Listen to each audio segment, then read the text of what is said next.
राम जी को प्रसन्न करना हो तो क्या बोलना पड़ता है? जम के बोलो जरा। मान लो राम जी को प्रसन्न करना हो तो क्या बोलना पड़ेगा?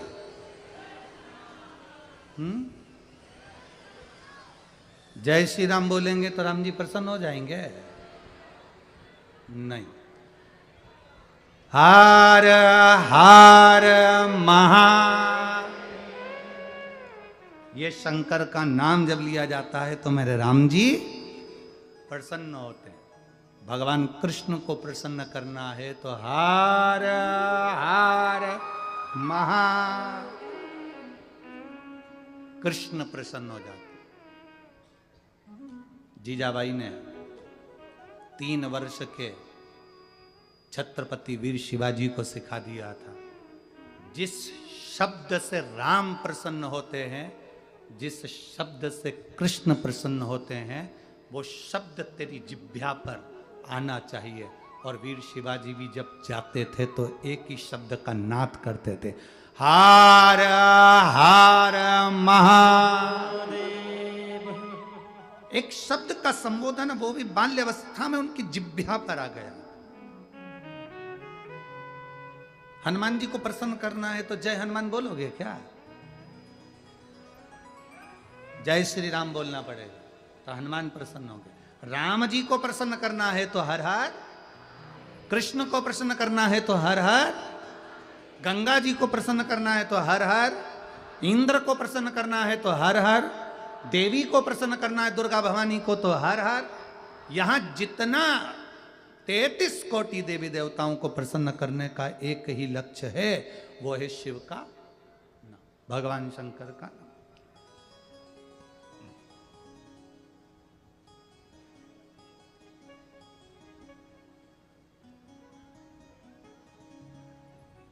कलिकाल में कैलाश पर्वत से बड़ा कोई लोक नहीं है, कैलाश पर्वत से बड़ा कोई लोक नहीं है, और श्री शिवाय नमस्तुभ्यम से बड़ा कोई श्लोक नहीं है। आप जपो जपो,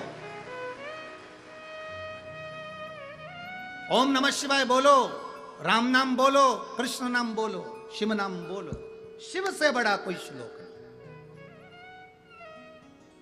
जब हम श्री शिवाय नमस्तुभ्यम बोलते हैं तो हम अपनी आत्मा से, चित्त से, मन से, वृत्ति से, शरीर से भगवान के चरणों में झुक गए होते हैं, प्रणाम कर रहे, नमन कर रहे।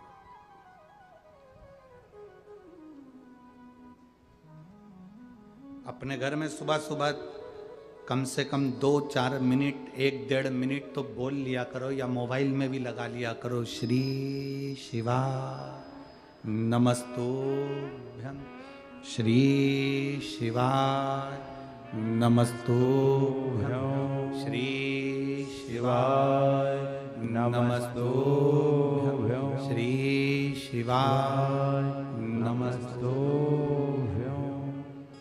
बोला करो। 2 मिनट 5 मिनट शिव का नाम लोगे, शंकर का नाम लोगे तो राम भी प्रसन्न होंगे, शंकर का नाम लोगे तो कृष्ण भी प्रसन्न होंगे, शंकर का नाम लोगे तो 64 योगिनियां भी प्रसन्न होंगी, शंकर का नाम लोगे तो देवी भी प्रसन्न होगी। मानधाता जी का चरित्र आता है राम वंश के अंतर्गत, सूर्य वंश के अंतर्गत।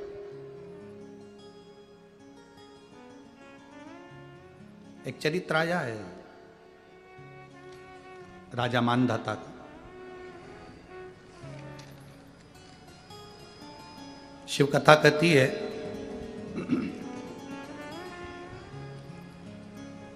सूर्यवंश के अंतर्गत एक बड़ा सुंदर चरित्र का वर्णन किया गया। भगवान राम के पूर्वज थे मानधाता जी, जो तप करने के लिए वन क्षेत्र में गए, पर्वतों पर गए, और बहुत हजारों वर्ष तक उन्होंने तप किया, तप करा, पर भगवान के दर्शन नहीं हुए, ना कोई वर प्राप्त हुआ उनको।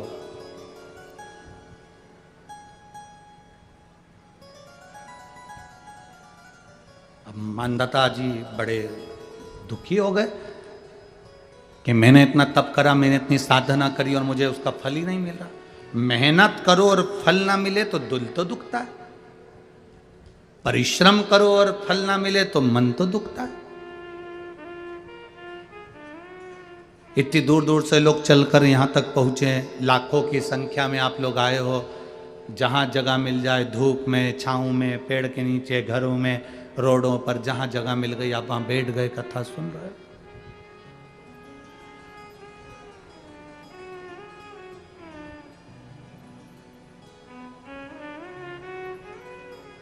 और जितने भी आए हो ना, खाली हाथ नहीं आए हो। तुम्हारे साथ में कोई बैग, कोई मोबाइल, कोई पर्स, कुछ ना कुछ है। बोलो है कि नहीं? कुछ भी नहीं है तो टोरा टोरी है, छोरा छोरी, वो क्या होता है, मुलगा मुलगी, वो भी है। मतलब तुम कुछ ना कुछ तो लेकर आए, पक्का।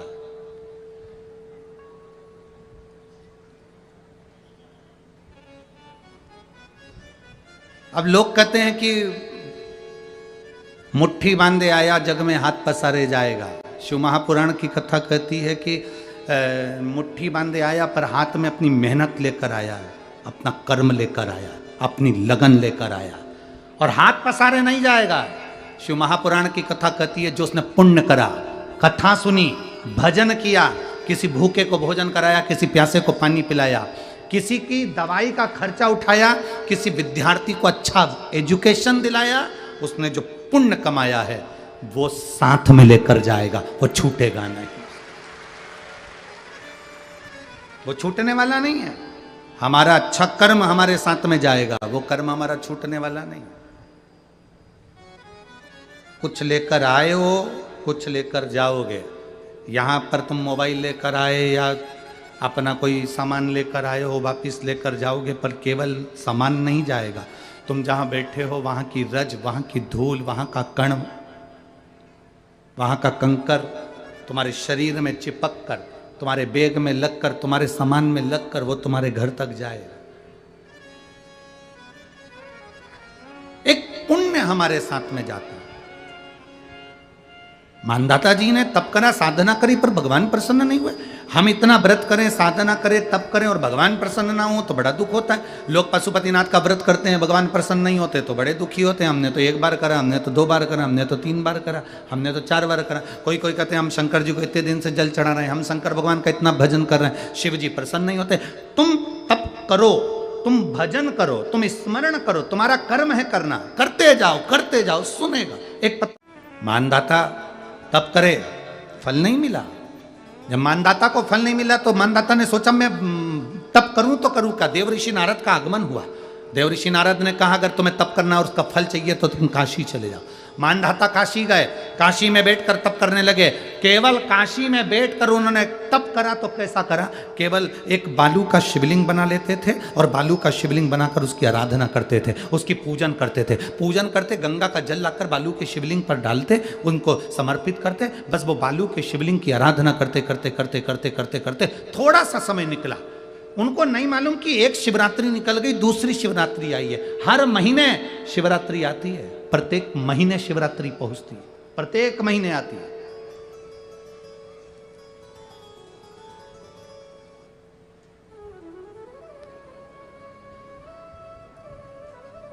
एक शिवरात्रि अपन पंजाब में थे, भटिंडा, तब पड़ी थी। जनवरी की पड़ी थी वो, जनवरी की। अब फरवरी की जो शिवरात्रि पड़ेगी वो अपन झारखंड में रहेंगे 5 तारीख से 9 तारीख के बीच में, तो बीच में शिवरात्रि पड़ेगी। इसलिए उस कथा का नाम पतालेश्वर शिव महापुराण की कथा रखी है। हड्डी उसमें मूल है आपका बुढ़ापा ना बिगड़े उसके लिए वो कथा है। 5 दिन की कथा है, 2 बजे से 5 बजे तक आएगी आस्था चैनल पर भी। और झारखंड के आसपास के जितने श्रोता हैं सब सुनो। जमशेदपुर में काजू बागान में वो कथा होगी, बड़े प्रेम से सुनो।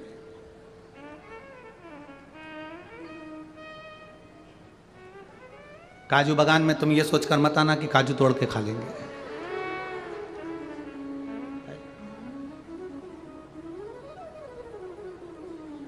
दिल से सुनो उसको। पातालेश्वर शिव महापुराण की कथा। कुछ जगह ऐसी होती हैं उस कथा का मूल, जैसे 7 मार्च से 13 मार्च की सीहोर कुबेरेश्वर धाम की कथा जरूर सुनो, मौका मिल जाए तो 5 माताएं, भाई लोग, बहन लोग जो भी हैं, जीजा जीजी, सब कथा में पहुंचकर उसमें सेवा भी करो और कथा भी सुनो, दिल से सुनो।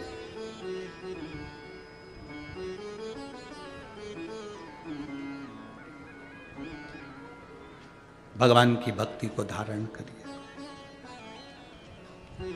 मानधाता ने बालू का शिवलिंग बनाया, पूजन करना प्रारंभ करी, गंगा जी का जल ले जाकर चढ़ा देते।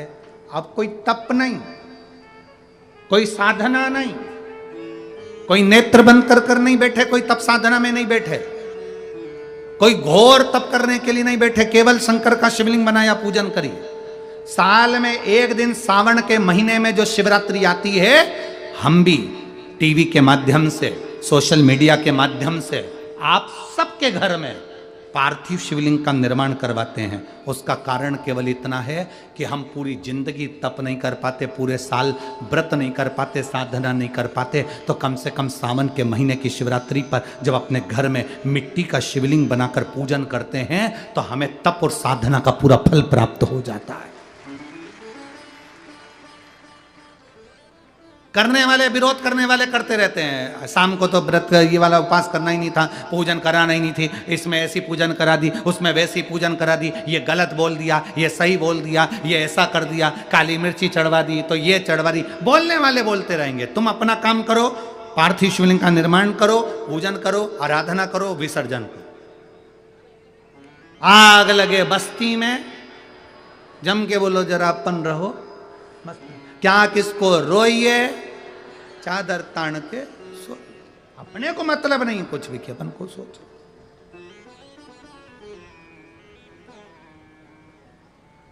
अपनी जिंदगी का सार्थकता सिद्ध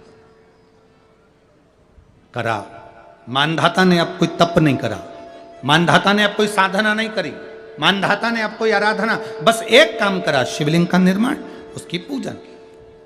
आपसे भी निवेदन करते हैं, समय मिला करें, हफ्ते 2 हफ्ते में गमले के अंदर ऐसी मिट्टी को उठा लो शिवलिंग जैसी, और जल चढ़ाकर पूजन करके वहीं विसर्जन कर दो। उसी गमले में, उसी मिट्टी को वहीं विसर्जन कर दो।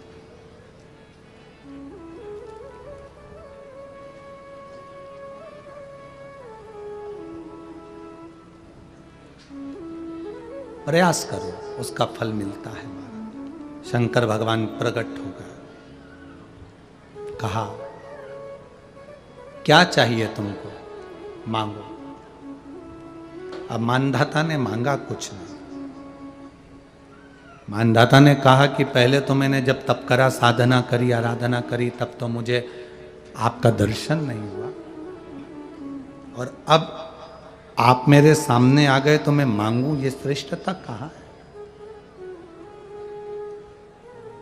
अब मैं मांगू, ये श्रेष्ठता कहाँ है? मुझे मांगना नहीं है। कुछ तो मांगो। नहीं, मानधाता ने कहा बस इतनी कृपा करना, प्राण छूटने का जब समय आए तो मेरा शिव सामने हो, और मेरा ये आत्मा, मेरी जब मृत्यु हो तो ये आत्मा शिव में और कैलाश में विलीन हो जाए, बस ऐसी कृपा कर, और कुछ भी नहीं, और कुछ नहीं चाहिए। बस यही होना चाहिए। उसका जो फल है वो जीवन का एक आनंद सुख देने वाला हो। हमने कथा में कहा था शुरू में, माता क्या होती है? निर्माता। आप माता हो, आप निर्माता हो।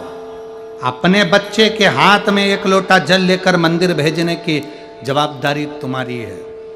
अपने बच्चों के मुख से श्री शिवाय नमस्तुभ्यम निकलवाने की जवाबदारी तुम्हारी है, कोई दूसरा नहीं निकलवा। मेरा नाम सुनीता अभय चंद्र चंद्रात्रय। मैं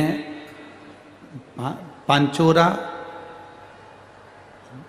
जिला जलगांव की रहने वाली हूँ, पांचोरा। ठीक है, तुम समझ गए ना? हाँ बस ठीक है। कहीं बैठी हैं क्या? कहीं बैठी हो तो हाथ हिलाएगा। आप ही हैं? हाँ, एक बार ऐसे हाथ हिला दो। श्री शिवाय नमस्तुभ्यं। हिलाइए हाथ, वापिस हाथ हिलाओ। मैं सुनीता अभय चंद्रात्रे, मैं तहसील पांचोरा, जिला जलगांव की रहने वाली हूँ। मेरा मोबाइल नंबर ये है। मैं शिव बाबा का क्या गुणगान करूं गुरुदेव। 40 साल से सोरायसिस की बीमारी थी। सोरायसिस की बीमारी में शरीर में से खाल निकलती जाती है और वो बीमारी कभी समाप्त नहीं होती। डॉक्टर को दिखाया तो डॉक्टर ने बताया कि ये बीमारी अंतिम सांस तक रहेगी। फिर मैंने दवाई सब बंद कर दी। एक बार अचानक शंकर भगवान की कथा टीवी के माध्यम से आपको सुनने का मौका मिला। अब अचानक शिव पुराण सुनना, अचानक शिव पंडाल तक पहुंच जाना, अचानक शंकर के मंदिर में पहुंचकर एक लोटा जल चढ़ाना, उसका फल क्या? टीवी चलाते चलाते आपकी कथा आ गई, शिव महापुराण की कथा सुनना प्रारंभ करी, दवाई सब बंद कर दी। आप कहते हो एक लोटा जल सारी समस्या का हल। बस उसी वचन को मैंने याद करा और मैं भी शंकर जी को जल चढ़ाने लगी। जल चढ़ाकर पीने लगी।